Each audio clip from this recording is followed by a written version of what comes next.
vaincrai en Jésus. Lévitique 25. Et nous lisons à partir du verset 47.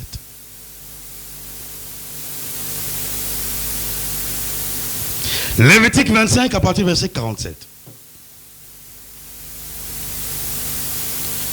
Alors, je lis la parole de Dieu. Si un étranger, si celui qui demeure chez toi devient riche et que ton frère devienne pauvre près de lui et se vende à l'étranger qui demeure chez toi ou à quelqu'un de la famille de l'étranger, il y aura pour lui le droit de rachat. Après qu'il se sera vendu, un de ses frères pourra le racheter. Son oncle, ou le fils de son oncle, ou l'un de ses proches parents, pourra le racheter. Ou bien s'il en a les ressources, il se rachètera lui-même. Il comptera avec celui qui l'a acheté depuis l'année où il s'est vendu jusqu'à l'année du jubilé. Et le prix à payer dépendra du nombre d'années, lesquelles seront évaluées comme celles d'un mercenaire.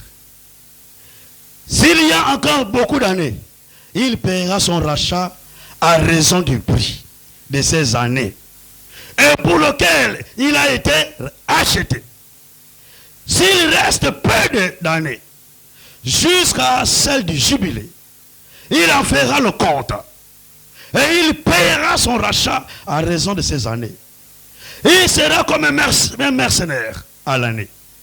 Et celui chez qui il sera ne le traitera point avec dureté sous tes yeux. S'il est racheté, s'il n'est racheté d'aucune de ces manières, il sortira l'année du jubilé, lui et ses enfants avec lui. Car c'est de moi que les enfants d'Israël sont esclaves. Ce sont mes esclaves que j'ai fait sortir du pays d'Égypte. Je suis l'Éternel, votre Dieu. Que le Seigneur rajoute sa bénédiction à sa parole. Pour vous asseoir s'il vous plaît. Aujourd'hui nous parlons de la loi de rachat. La loi de rachat. Nous avons parlé de l'œuvre de la création toute la semaine passée. Toute la semaine. Nous avons parlé de l'œuvre de la création. Dieu a créé son œuvre. Dieu a fait son œuvre. Il a créé par sa parole. Il a créé les cieux. Il a créé l'armée céleste. Il a créé la terre. Il a créé tout ce qui renferme la terre. Il a tout créé par sa parole. Tout est venu à l'existence par sa parole. Et dans la création de Dieu, Dieu avait décidé de faire un chef-d'œuvre. De créer un chef-d'œuvre. Chef-d'œuvre comme un artisan qui fait de l'art. Comme un sculpteur, celui qui sculpte les statuettes. Il peut faire beaucoup d'œuvres d'art. Mais parmi toutes ces œuvres, il y a toujours un chef-d'œuvre. Un chef-d'œuvre parmi les œuvres qu'un artiste peut créer. Il y a toujours un chef-d'œuvre. Et dans la création de Dieu, Dieu aussi a fait un chef-d'œuvre. Et le chef-d'œuvre de Dieu, c'est l'homme. L'homme a été créé à son image, à l'image de Dieu, selon sa ressemblance. Donc, en un mot, l'homme est le semblable de Dieu. En un mot, l'homme ressemble à Dieu. Parce que l'homme a été fait à l'image. L'oiseau n'a pas été fait à l'image de Dieu. Les animaux, tout ce que nous voyons, n'ont pas été fait à l'image de Dieu. Celui qui a été fait à l'image de Dieu, c'est l'homme. L'homme, c'est le chef-d'œuvre de Dieu. Et quand Dieu a créé l'homme, il a pris l'homme, il a placé dans le jardin d'exposition, dans le jardin d'Éden, pour être exposer son œuvre, pour montrer à toute la création, l'œuvre qu'il avait faite. Il a présenté son œuvre dans le jardin d'Éden. Et Satan, le diable, quand il fut précipité du ciel, il est descendu dans le jardin d'Éden. Il est allé dans la salle d'exposition. Il est allé dans le lieu où le chef-d'œuvre de Dieu était exposé. Et il est allé dans l'ambition de faire tomber le chef-d'œuvre de Dieu. Et nous avons vu que Satan, par malice, a réussi à faire tomber le chef-d'œuvre de Dieu. Alors Dieu a dit, après la chute, Dieu a dit, dans Genèse 3, le verset 15, il a dit, je mettrai une inimitié entre toi et la femme. Je mettrai une inimitié entre ta sémence et la sémence de la femme. Celle-ci t'écrasera la tête. Par cette promesse, Dieu annonçait déjà l'œuvre de la rédemption. Amen. Dieu avait fini, il a achevé l'œuvre de la création. Alors, à cause de la chute de l'homme, Dieu devait commencer l'œuvre de la rédemption. Et Dieu a annoncé déjà depuis Genèse.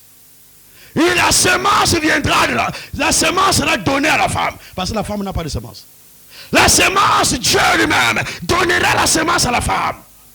Dieu lui-même devait lui-même concevoir l'enfant dans le sein d'une vierge. Cet enfant qui devait naître de la vierge ne devait rien avoir de la vierge. Jésus n'a rien de Marie. Tout venait de Dieu. Tout venait de Dieu. Dieu lui-même a conçu tout. Il a tout conçu. Il a seulement placé dans le sein de Marie. Et Marie n'a fait qu'enfanter seulement. Alors, là, Dieu va annoncer que Dieu va relever. Il va relever le premier chef-d'œuvre par un second chef-d'œuvre. En réalité, le chef-d'œuvre parfait de Dieu, c'est Jésus-Christ. Jésus-Christ est le chef-d'œuvre de Dieu. Le chef-d'œuvre parfait de Dieu. Un chef-d'œuvre sans défaut. Un chef-d'œuvre à qui il n'y a pas de tâche, à qui il n'y a pas de défaut. C'est le chef-d'œuvre de Dieu. Jésus-Christ est le chef-d'œuvre parfait. Le chef-d'œuvre parfait de Dieu devait venir relever le premier chef-d'œuvre tombé. Le second et le dernier Adam devait venir relever le premier Adam de sa chute. Le premier Adam est terrestre. Le second Adam est céleste. Tels sont les terrestres comme nous sommes, mais tels aussi seront les célestes. De la même manière que nous avons porté la nature d'Adam, de la même manière aujourd'hui. Quand nous acceptons Jésus, nous naissons de nouveau. Nous devons aussi porter la nature de Jésus. La nature divine doit habiter en toi. La nature de Dieu doit être en toi. En réalité, ce matin, je m'adresse à des petits dieux, des petits Christ, des petits dieux qui ont reçu la nature de Dieu. Et si tu as reçu la nature de Dieu, la parole de Dieu ce matin effrayera son chemin en toi. Seuls ceux qui n'ont pas la nature de Dieu rejettent la parole. Mais ceux qui ont la nature de Dieu, même si la parole est dure, peu importe, il acceptera. Il dit, Amen Seigneur.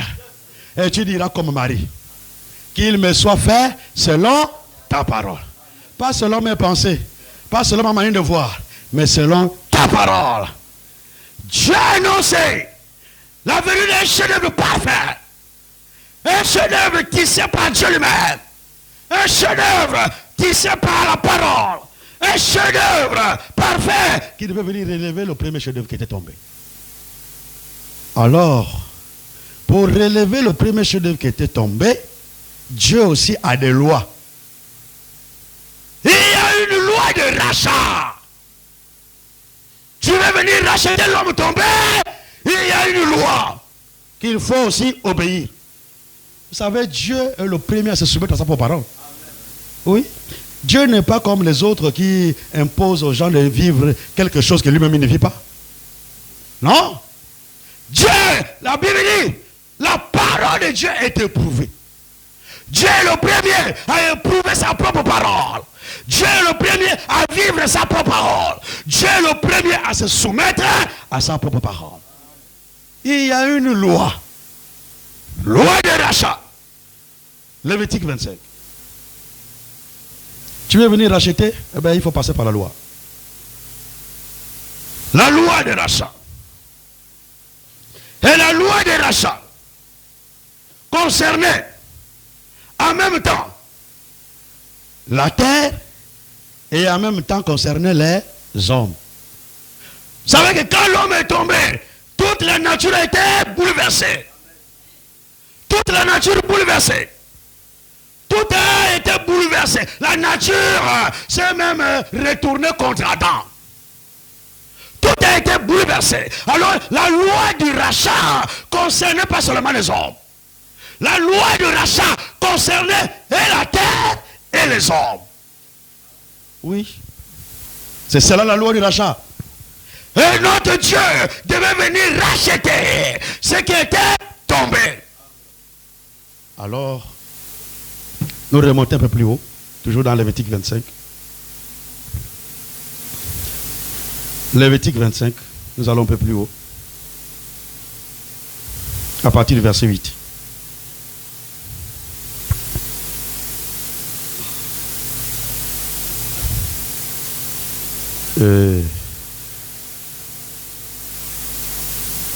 Alors, nous allons prendre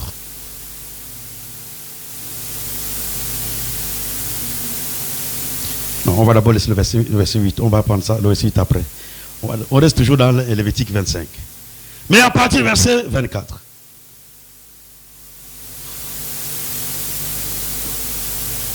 La Bible dit, dans tout le pays dont vous aurez la possession, vous établirez le droit de rachat pour les terres. Pour la terre. Il y a le droit de rachat pour la terre. Et nous descendons au verset 47. Verset 47 dit, si un étranger, si celui qui demeure chez toi, devient riche, et que ton frère devienne pauvre, près de lui et se vende à l'étranger qui demeure chez toi, ou à quelqu'un de la famille de l'étranger, il y aura pour lui le droit de rachat. Donc, il y a le droit de rachat pour la terre. Il y a le droit de rachat pour les hommes. C'est la loi de Dieu. C'est la loi pure et nette de Dieu. Et Dieu est soumis à sa propre loi. Il est soumis à sa propre loi. Alors, si un enfant d'Israël, avait vendu sa propriété, avait vendu sa terre, ou avait vendu sa maison, pour des raisons peu importe lesquelles, il avait vendu. Alors, s'il avait un proche parent, il fallait un proche parent. Pour le rachat, il faut un proche parent. Il faut un parent rédempteur. Il faut quelqu'un qui est de ta famille. Pas quelqu'un qui est une autre famille. Celui qui est de ta propre famille. Il fallait un proche parent. Pas quelqu'un qui vient d'une autre famille. Non, non, non, non. Ou d'une autre tribu. Non. Un proche parent. Ça doit être soit ton frère. Ça peut être ton oncle. Ou le fils de ton autre neveu. Tout ça. Ça doit être un proche parent. Alors, si un enfant d'Israël avait vendu sa terre et qu'il avait un proche parent qui était riche et qui a beaucoup de moyens pour aller racheter sa terre, alors son proche parent pour aller faire prévaloir son droit de rachat.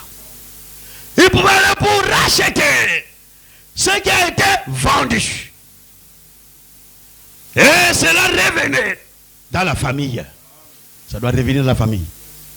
Mais s'il n'avait pas un proche parent ou un proche parent riche qui a les moyens de pouvoir racheter ce qui a été vendu, alors il devait compter maintenant sur lui-même. S'il a suffisamment de moyens, il a suffisamment de moyens, de ressources pour aller racheter ce que lui-même il a vendu, alors il pouvait aussi aller faire prévaloir son droit. Aller racheter ce qui avait été vendu. Mais s'il n'avait aucun proche parent et que lui-même, il n'a pas les moyens pour racheter ce qui a été vendu, alors là, il devait attendre l'année du jubilé. Il fallait attendre l'année du jubilé pour que la propriété qui a été vendue lui revienne de plein droit. La Bible dit, dans la loi du rachat, que les terres ne se vendront pas à perpétuité. Les terres ne se vendront pas à perpétuité. Alors, l'année du jubilé, tu pouvais rentrer en possession de ta terre. C'était le même pour les hommes. Pour les hommes, c'est la même chose. Si un enfant d'Israël a été vendu à quelqu'un d'autre, vendu à un étranger, vendu à l'esclavage, il a été vendu. Alors il fallait un proche parent. Un parent de sa famille. Si tu étais quelqu'un de la famille d'Aaron et que tu as été vendu, il fallait quelqu'un de la famille d'Aaron pour aller te racheter. Il fallait un proche parent. Pas de négociation. Pas d'aller prendre quelqu'un d'ailleurs. Même les anges ne pouvaient rien faire pour toi. Il fallait un proche parent. Alors l'homme qui avait été vendu, s'il avait un proche parent, un parent rédempteur, qui avait suffisamment de moyens pour aller racheter cet homme-là, alors il pouvait aller faire prévaloir aussi son droit de rachat. Pour aller racheter cet homme, pour que cet homme revienne à la famille. Mais, si cet homme qui a été vendu n'a pas de proches parents, ou de proches parents riches, qui a suffisamment de moyens, et lui-même aussi, pas de moyens, il devait attendre l'année de jubilé. Il devait attendre l'année de jubilé pour sortir libre. Pour qu'il soit libéré, il fallait attendre l'année de jubilé. C'est ça la loi de Dieu pour le rachat. Pour le rachat. C'est cela la loi de Dieu. Et nous allons voir un peu les années. Comment il fallait faire les choses. En réalité, c'est la 50e année, l'année du jubilé. Je repars dans l'écriture. Toujours là où nous étions dans Lévitique 25. Lévitique 25, le verset 8. Nous lisons le verset 8. Le verset 8 nous dit. Donc s'il fallait attendre l'année de jubilé, voici comment il fallait faire les choses. Tu compteras 7 sabbats d'année. 7 fois 7 années. Et les jours de ces 7 sabbats d'année feront 49. Le 10e jour du 7e mois, tu feras retentir le son éclatant de la trompette. Le jour des expiations, vous sonnerez de la trompette dans tout votre pays.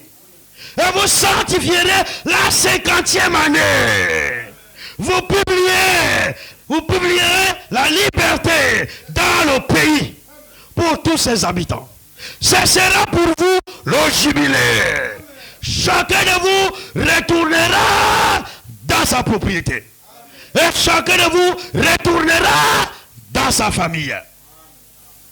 Donc si tu n'as pas les moyens, il fallait attendre l'année de jubilé pour retourner dans ta famille ou retourner dans ta propriété. Donc ici, on parle des sabbats. Il y a des sabbats de jour, il y a des sabbats d'année. Ici, il s'agit de sabbats d'année. Donc il fallait compter 7 sabbats, 7 fois 7 multiplié par 7, ça te fait 49. Alors, de 49, quand vous arrivez à l'année, à la 49e année, à la 49e année, il fallait déjà se préparer pour la liberté. Se préparer pour rentrer en possession de ton héritage. Parce que là, c'est la 50e année et l'année du jubilé. C'est l'année où tout revient à la position originelle. Tout devait revenir. Et ici la Bible parle de sabbats d'année. Tu compteras 7 sabbats d'année. 7 sabbats d'année. Donc 7 fois 7.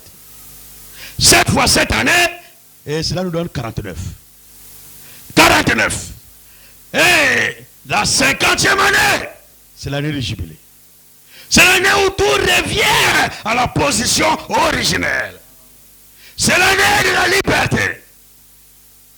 Et on devait sonner la trompette pour publier la liberté dans tout le pays, dans tout le territoire. Si tu as entendu la trompette, tu devais savoir que la liberté a sonné. Ton temps pour sortir de l'esclavage a sonné. Ton temps pour aller retourner dans ta famille a sonné. Ton temps pour retourner dans ta propriété a sonné. Et ce matin, vous savez que nous publions aussi la même trompette. Nous publions la même trompette.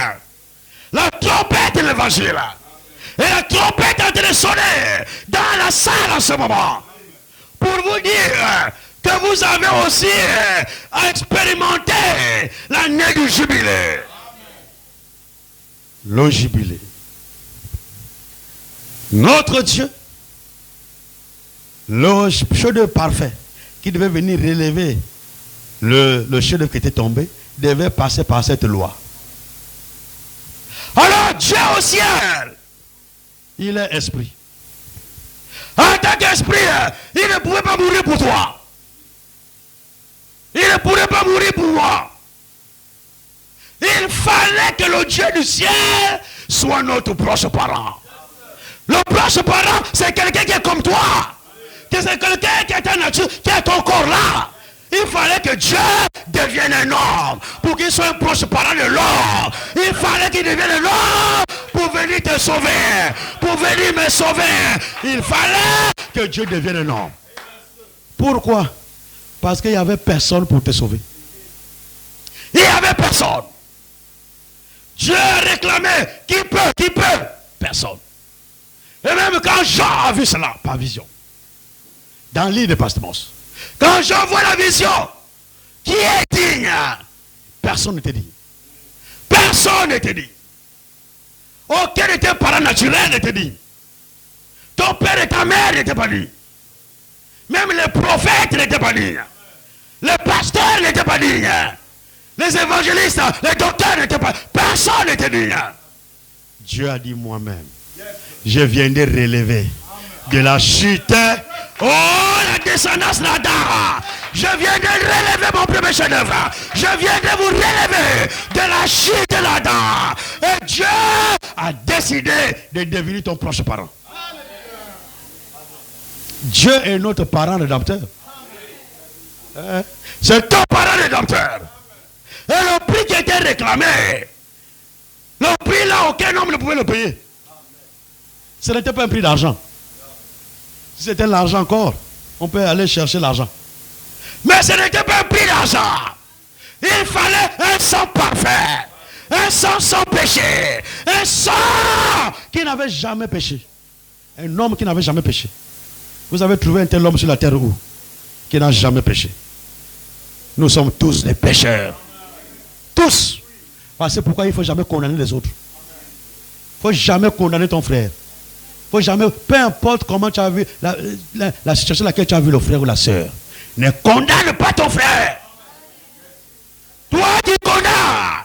Si on examine ta vie, tu es même pire que celui que qu'on a vu tomber. Ne catégorisez pas les choses. Ne dites pas que le péché le plus grave, c'est tomber avec une femme. Non. Le péché, c'est l'iniquité. Le péché, c'est la transgression de la parole. Quand tu as transgressé la parole, tu es un pécheur. Au même titre qu'un meurtrier. Au même titre qu'un adultérien. Au même titre que celui que vous avez coincé en train de pécher. Mais qui peut me dire que tous les jours il ne pêche pas? Quelqu'un dans la salle peut me dire qu'il n'a jamais péché.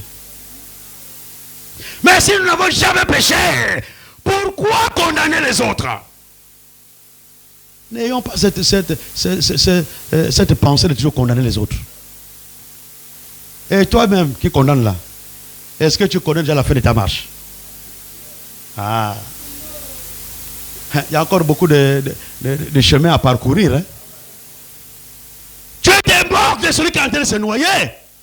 Alors que tu dois traverser la même rivière. Et tu n'as pas encore traversé la rivière. Tu te moques de celui qui se noie. Qui te dit que tu vas pouvoir traverser la rivière? Peut-être que toi aussi tu vas te noyer dans la rivière. Non. Cherche plutôt à aider ton frère. Cherche à aider ta soeur. Quand vous voyez un frère qui est tombé, une soeur qui est tombée, n'allez pas parler à un autre frère. N'allez pas parler avec une autre soeur. Allez-y dans votre chambre. Priez pour le frère. Priez pour la soeur. Et si tu sens la conduite dans ton cœur d'aller voir ce frère ou cette soeur, va vers ton frère. Va lui dire que mon frère, oh le Seigneur t'aime. Le sang est encore sur le trône. Oh, tu peux encore te relever. Tu peux encore marcher. Tu peux encore aller de l'avant, mais ne condamne pas. Le sang là, c'est pour nous autres là. Le sang qui est encore sur le trône là, c'est pour moi. Chaque jour avant de dormir là, je mets mes genoux au sol, je dis Seigneur, pardonne-moi. Pardonne mes mauvaises pensées. Vous pensez que même si on ne t'a pas coincé quelque part, mais par ta pensée, tu es souillé. Un pécheur rempli de péché dans ta pensée. Nous péchons en pensée. Nous péchons en acte. Nous péchons en parole. Donc si tu peux dire que non, je n'ai pas posé un acte qui me démontre que j'ai péché. Mais dans ta pensée là-bas, qu'est-ce que tu penses même présentement de la soeur qui est à côté de toi? Pendant que tu es là assise là, qu'est-ce que tu es en train de penser de la manière que la soeur est habillée à côté de toi? La manière que le frère est là à côté de toi. Quelle est ta pensée présentement? Et je vous dis ce matin, vos pensées là, je ne les écoute pas. Je ne les entends pas. Mais il y a un Dieu qui est au ciel, qui écoute chaque pensée. Chaque pensée résonne au ciel là-bas. Donc même si tu penses que je n'ai pas parlé, mais tu as parlé. Aïe, aïe. Allah, c'est fort. Hein? Frères et sœurs, quand tu as pensé, tu as parlé. La parole commence par la pensée. Et la parole est la pensée exprimée. Donc, quand tu exprimes la pensée, c'est ça la parole. Quand tu parles, c'est la pensée que tu avais déjà. Tu as déjà parlé dans ta pensée. Mais comme il n'y a pas les hommes qui t'écoutent, maintenant tu ouvres la bouche et tu prononces ce qui est déjà pensé de ta pensée. Alors quand tu penses les mauvaises choses, tu es un pécheur. Tu es rempli de péché. Tu as besoin de la rédemption. Tu as besoin du rachat. Tu as besoin du sang de Jésus. Sans le sang de Jésus, tu es perdu. Nous ne devons pas nous moquer des autres. Alors Dieu n'exigeait pas l'argent. Et celui qui exigeait le prix, ce n'est pas Satan. Souvent, beaucoup disent, oh, on a payé le prix à Satan. Je ne dois plus rien à Satan. Non, non, non, non. Aujourd'hui, là, vous allez changer de langage. Ce n'est pas Satan à qui il fallait payer le prix. C'est à Dieu. Dieu réclamait un prix. C'est Dieu qui réclamait le prix. Il fallait un proche parent pour venir payer le prix à Dieu. Pas à Satan. Rapidement, psaume 49. Notre langage doit s'en changer. On ne doit pas parler comme les autres.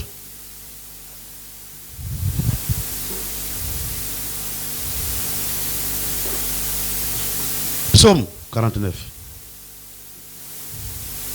Rapidement.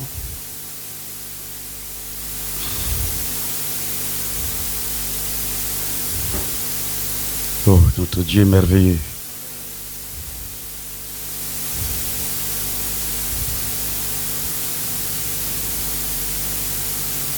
Psaume 49.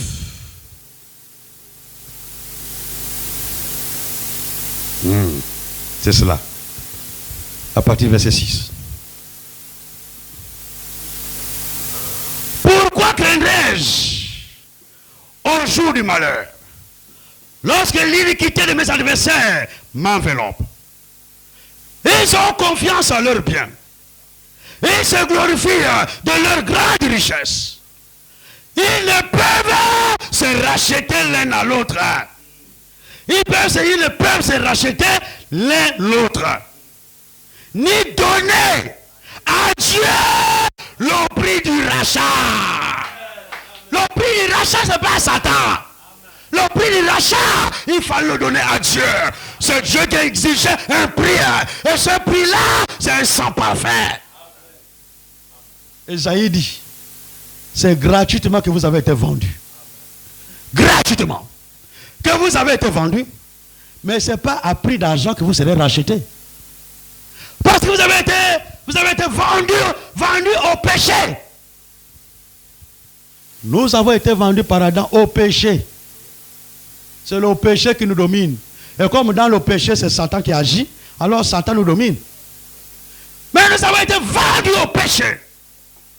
Je n'ai pas assez de temps, je n'ai pas envie de lire toutes les Écritures. Parce que je dois vous laisser le plus tôt possible. Sinon, on peut lire beaucoup d'Écritures, il y en a beaucoup. Bon, je vais quand même lire ça. Une quand même. Une Écriture. C'est quand même important. Ésaïe 52.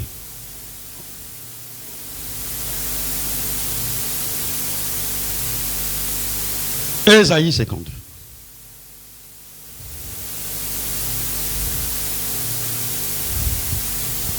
Le verset 3. Ésaïe 52, verset 3. Car ainsi parle l'Éternel.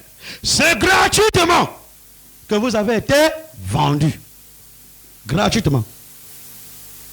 Adam nous a vendus gratuitement. Nous tous. Il nous a vendus gratuitement. Car ainsi parle l'Éternel. C'est gratuitement que vous avez été vendus. Et ce n'est pas à prix d'argent que vous serez rachetés. Ce n'est pas un prix d'argent que vous serez rachetés. Et Romains 8 dit, nous avons été vendus au péché. C'est au péché que nous avons été vendus. Donc il fallait quelqu'un qui a un sang parfait. Il fallait le sang. Le rachat, ce n'est pas le sang. Le sang parfait d'un proche parent. D'un parent rédempteur. Dieu esprit n'a pas de sang. Dieu esprit ne peut pas nous sauver. Même les anges là-bas ne peuvent pas nous sauver. Ils ne sont pas notre proche parent. Nous ne sommes pas de la famille des anges. Hein. Ah, moi, je ne suis pas de la famille des anges. Moi, je suis de la famille de Dieu. Donc, nous tous ici, nous sommes de la famille de Dieu. Il fallait quelqu'un de la famille de Dieu pour venir nous racheter, pour venir payer le prix de l'achat. Il fallait quelqu'un de la famille de Dieu. Alors, Dieu lui-même a suscité un homme. Dieu lui-même a suscité un homme.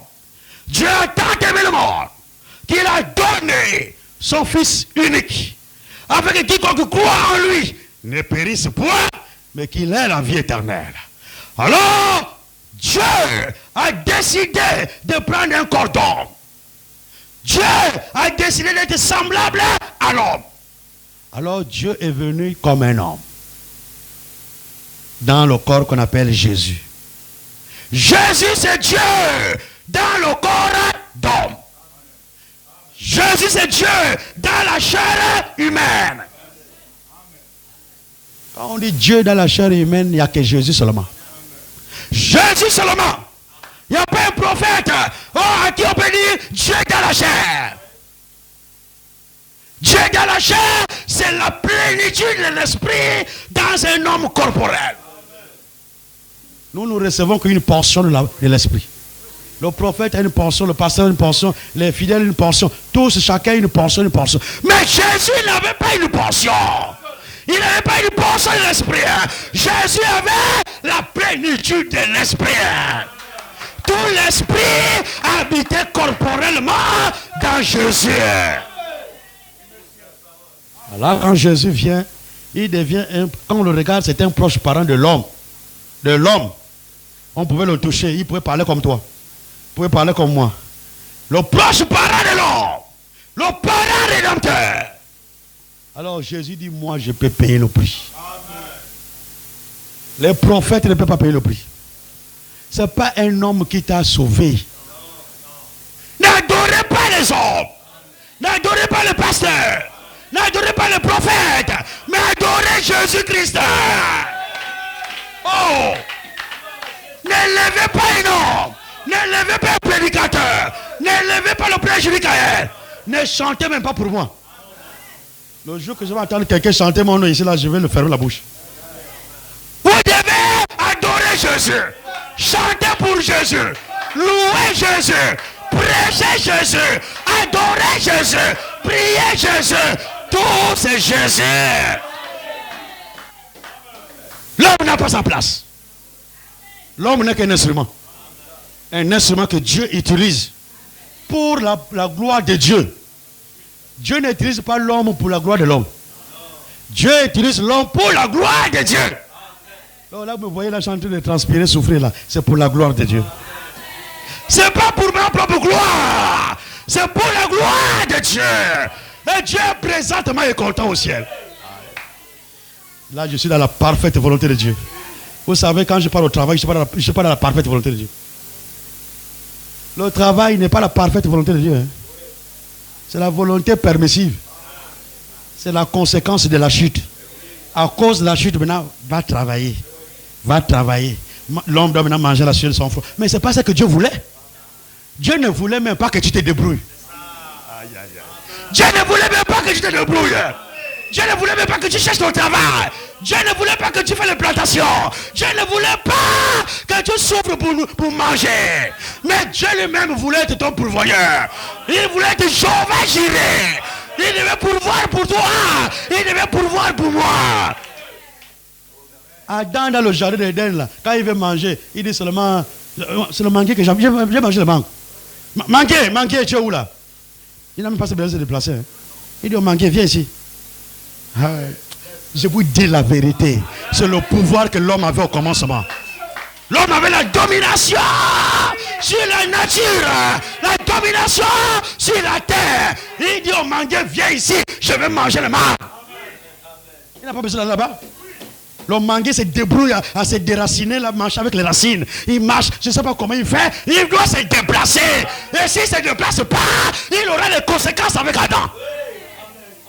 Mais Jésus l'a fait. Hein? Jésus l'a fait. Il voulait manger, c'était pas la période de figues. Il voulait manger les figues, quand il arrive là, j'ai envie de manger là, il regarde, il n'y a rien sur l'arbre. Oh. Comment il n'y a rien? C'est pas à moi de me débrouiller. C'est à toi de te débrouiller, de me donner les fruits pour que je puisse manger. Alors il a mouru l'arbre. Maudit part.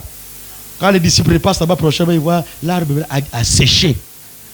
Ça, c'était la sentence de manguer des arbres dans le jardin d'Éden s'ils refusent à l'ordre d'Adam. Adam parle, il dit, oh maintenant là, tu ne donneras plus les fruits. Et tu quittes ma face. Et tu vas à l'autre côté de la mer. Je ne veux pas te voir ici. Libère le doigt. Va là-bas. Et l'arbre doit obéir. L'arbre doit sauter la mer. Aller de l'autre côté là-bas. Rester là-bas. Dieu ne t'a pas créé pour que tu te débrouilles. Normalement. Dieu ne veut pas que vous vous débrouillez. Dieu veut pourvoir pour vous. Dieu veut répondre à vos préoccupations. En un mot, Dieu veut tout faire pour vous. Il veut être Jéhovah Jireh. Il veut pourvoir pour tes besoins. Il veut pourvoir pour tes soupirs. Et même la Bible dit, le Saint-Esprit intercède par les soupirs inexprimables. Même ce que tu n'exprimes pas, il t'exauce. Il va t'exaucer ce matin. Même ce que tu n'as pas demandé, il te donnera. Adam n'a pas demandé la femme. Adam n'a pas dit, Dieu veut aussi la femme comme les autres. Non. Dieu savait qu'Adam avait besoin de la femme. Il y a des choses que vous avez besoin et que vous ne demandez pas à Dieu. Mais Dieu sait que vous avez besoin de ça. Dieu vous le donnera. Cherche premièrement le royaume des cieux et sa justice. Et toutes choses vous seront données par-dessus. Si tu sers d'abord le Seigneur, toi c'est le Dieu, toi tu ne manques pas le culte, tu es toujours présente, tu es là tous les jours au culte, ça va toucher Dieu. Ta foi doit toucher Dieu. Quand ta foi touche Dieu, un moment donné, Dieu tourne sur son siège. Il regarde, mais qu'est-ce que je peux donner à ma fille Myrli là? Qu'est-ce que je peux donner à ma soeur Véronique, à ma fille Véronique? Qu'est-ce que je peux donner à mon fils Josué? Qu'est-ce que je peux donner? Qu'est-ce que je peux donner? Alors, le Saint-Esprit intercède par des soupirs. Il exprima auprès de Dieu pour dire, voici ce qu'il a besoin. Josué n'a même pas demandé, il n'a même pas gêné, il n'a même pas prié. Il dit, oh, Josué a besoin du travail. Donne-lui le travail. Donne-lui le travail. Et Dieu dit, mon fils, va déposer le dossier à Colas. Colas a déjà été vendu. Ça a été vendu à Mika Service. Donc, va à Mika Service là-bas. Va à Mika Service, va déposer ton dossier, on va te recruter. Aïe, aïe, aïe, aïe, aïe. Si quelqu'un reçoit ça aujourd'hui là. Aïe, aïe. Alléluia! Alléluia! Aïe, aïe, aïe, aïe. Je vous dis, là, je sens des frissons. Je sens qu'il y a une présence qui est en train de m'environner. Allez-y déposer le dossier à Mika Service. Ceux qui sont ici, qui ont besoin du travail, les frères, les soeurs, allez-y déposer le dossier à Mika Service. Allez déposer. Ne réfléchissez pas. Ne raisonnez pas. Allez déposer vos dossiers à Mika. Je répète, Mika Service. Pas n'importe quelle entreprise. Mika. Allez déposer.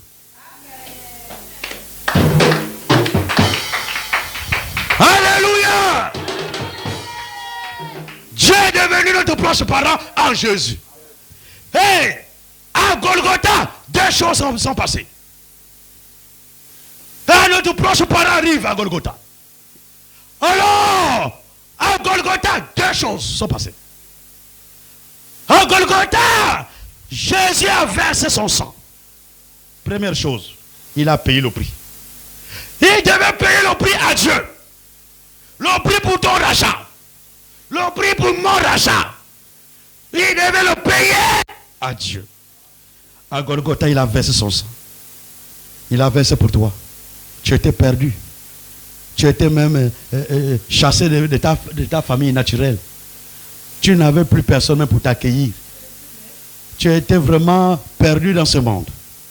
Mais quelqu'un est allé à Golgotha pour toi. Il est allé à Golgotha pour toi. Et il a payé le prix du rachat. Par son sang. Et par le prix qui a été payé à Golgotha, alors il a fait de nous sa famille. Nous sommes revenus dans la famille de Dieu. Nous qui étions perdus, nous qui étions éloignés de Dieu, nous qui étions séparés de Dieu, Dieu nous a ramenés dans sa famille par le rachat accompli à Golgotha. Moi aujourd'hui je suis de la famille de Dieu. Et je le dis avec fierté. Oui, je suis de la famille de Dieu. Et Dieu me connaît. Dieu sait que je suis son fils. Racheté à un grand prix. Votre âme coûtait cher. Votre âme coûtait cher. Il fallait un grand prix pour pouvoir te racheter. Il nous a racheté à un grand prix. C'est la première chose accomplie à Golgotha. Tu es racheté, ma soeur. Tu es racheté, mon frère. Alors, ne reste plus dans l'esclavage. Ne reste plus dans l'esclavage. Tu as été racheté à un grand prix. Maintenant, accepte Jésus. Accepte ton rachat. Jésus a déjà payé le prix. À Dieu, pas à Satan. Vraiment, aujourd'hui, il faut que ça quitte votre esprit. Je sais que beaucoup croient comme ça, ça je sais. Ah, il fallait payer le prix à Satan et je ne dois plus rien à Satan. Tu dois quoi à Satan d'abord? Satan, c'est la ruse seulement. Même le monde, là, il a pris ça par ruse. Et le monde, là, je n'ai pas besoin de demander ça à Satan. Dieu va me restituer le monde, là. Il va me restituer la terre. J'aurai une nouvelle terre. Sur la terre, la nouvelle terre. Et je vais régner. Sur la nouvelle terre. Satan ne régnera même pas sur la nouvelle terre. Est-ce que vous le savez? Tout ce qui est nouveau, là, Satan ne sera pas dans tout ce qui est nouveau. Il est dans tout ce qui est ancien. Ancienne terre. L'ancien cieux. Tout ce qui est ancien, là, il est dedans. Mais Dieu va enlever tout ce qui est ancien. Et il va me placer ce qui est nouveau. Et dans ce qui est nouveau, il n'y a pas Satan. Satan ne sera pas là. Satan sera déjà pris, jeté dans le temps de feu. Jeté en enfer. Il sera là-bas en enfer avant la nouvelle terre et le nouvel ciel. Donc quand il y a le nouveau ciel, là, moi je rentre là-bas, il n'y a plus de Satan. Quel est le privilège que vous avez? Ne passez pas à côté de ces promesses-là. Même si tu n'as pas de mari, ce n'est pas un problème. Ce n'est pas le mari qui va t'amener au ciel. Même si tu n'as pas la femme, ce n'est pas un problème. Ce n'est pas la femme qui va t'amener au ciel. Même si tu n'as pas le travail, ce n'est pas un problème. Et comme je vous disais tout à l'heure, la réalité, c'est maintenant que je suis en train de faire la volonté parfaite de Dieu. Quand je vais dans mon travail là-bas, je ne fais pas la volonté parfaite de Dieu. Quand je fais tout ce que je fais là, je ne fais pas la volonté parfaite de Dieu. La volonté parfaite pour moi, la volonté parfaite de Dieu, pour moi, c'est que je prêche la parole. Prêchez la parole. Insiste à toute occasion. Favorable ou non favorable. Même sous la pluie, nous prêchons.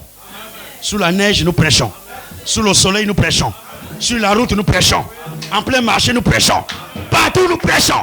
Même avec ton petit baffle, à la route, là-bas, tu prêches. Tu prêches. Prêche la parole. Prêche la parole. Prêche. Prêche. Alléluia. Alléluia. Là, je suis dans la parfaite volonté de Dieu, là, présentement, que vous voyez là. Et Dieu est content de moi. Quand je pars même travailler pour moi-même, il n'est pas content. Quand je fais mes propres choses là, il n'est pas dedans. Mais quand je viens ici là, dès que je prends la Bible là, quand je suis ici là, oh! Je dis qu'il est mon serviteur, ne le touchez pas. Si vous le touchez, vous touchez à la prunelle de mes yeux. Là, personne ne peut me toucher ici. Hein. J'ai toujours dit ça. Ici là, en tout, personne ne peut me toucher ici. Aucun sorcier ne peut me toucher ici. Aucun sorcier ne peut me toucher ici là. Ici, quand je suis là, c'est le feu de Dieu qui est là autour de moi. Le feu de Dieu est là et personne ne peut me toucher. Alors, première chose à Golgotha, il a payé le prix à Dieu. La deuxième chose, la deuxième chose, la sémence de la femme devait écraser la tête du serpent. Devait écraser, vaincre. Oh, écrase maintenant, écrase. Ma soeur, commence à écraser ton problème là maintenant. Écrase ça, Satan. Aïe. Nous allons sortir ici libres, libérés. Alors la deuxième chose que j'ai à faire à Golgotha, il allait vaincre Satan. Il a d'abord payé le prix à Dieu. Ensuite, il allait vaincre Satan. Il est descendu dans les régions inférieures. La Bible dit qu'il est descendu plus bas. La Bible dit dans Éphésiens que celui qui est monté là, il est d'abord descendu. Il est descendu d'abord avant de monter. Si tu veux monter, descends d'abord. Si tu veux chercher à monter même dans les choses de ce monde-là, ne cherche pas à te mettre à la première place. Mets-toi toujours à la dernière place. Dans les grands mariages, là, tu arrives là, mets-toi à la dernière place là-bas. On va chercher. Oh, mais il y a un invité de marque qui marque ici. Il y a un invité de marque qui manque à la première place. Mais il est où là? Où est-ce qu'il est là? Il est où? Fortuné où? Oh, il est derrière là-bas. Faites-le venir ici là. Et là, quand vous vous déplacez là, comment, tu te lèves d'abord, tu fais ça. Range d'abord les deux. Mais, il faut approcher, avance. Bien. Voilà. Il arrange bien. Avancez. Le protocole attend. Le protocole doit attendre. Il dit avancez. Messieurs fortunaires. Avancez. Il avance aussi. Il arrive au milieu là, il s'arrête un peu là. Il secoue un peu le corps là. Tout le monde attend. Quand je vais t'élever, aucune créature ne t'empêchera de s'élever.